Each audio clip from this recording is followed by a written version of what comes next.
Мұнай саласына келгеніме 7 жыл болды. Бұған дейін ұңғыларды жерасты жөндеу цехында, әлеуметтік қамсыздандыру бөлімінде, одан бөлек мұнай газ өндіру цехында жөндеуші болып қызмет еттім. Қазіргі таңда енді осы жерасты қабат қысымын ұстау операторы болып қызмет етіп жатырмын. Бұл сала өзіме қатты ұнайды. Биыл енді Қазақстан Республикасының президенті Қасым-Жомарт Кемелұлы Тоқаев Қазақстан Республикасының жұмысшы мамандықтар жылы деп жариялады. Осы жылда біздер жас мамандарға қатты көңіл бөлініп жатыр. Біз ризамыз. Компаниялардың басшылары, шетелден келген компаниялардың өкілдері жаңа біздер қорғаған жобаларға келіп қатысып, өздерінің ойларын айтып, кері байланыс жасап жатыр. Оның өзі біздің дамуымызға, біздің өсуімізге кері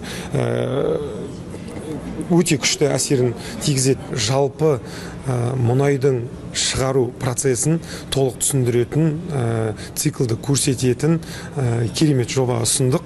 Негізі мен жұмысқа кірген кезде мен өзім іздендім да, мұнай дегеніміз не, ол қалай алынады, қайтса қалай жұмыс жасайды деген сияқты.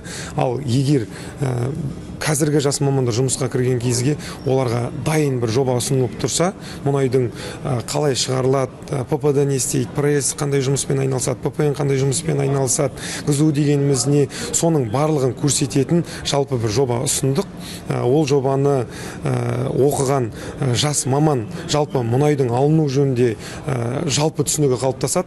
Ал қызметкерлердің өзінің ішінде олар бір цептің бөлшегі екендігі, осы бір жүйенің бір бөлшегі екендігін сезінеді. Өзінің жұмысына деген жауапкершілігі артады деп сенеміз. Енді сондай жобаны ұсындық, оң нәтиже алады деген үміттеміз.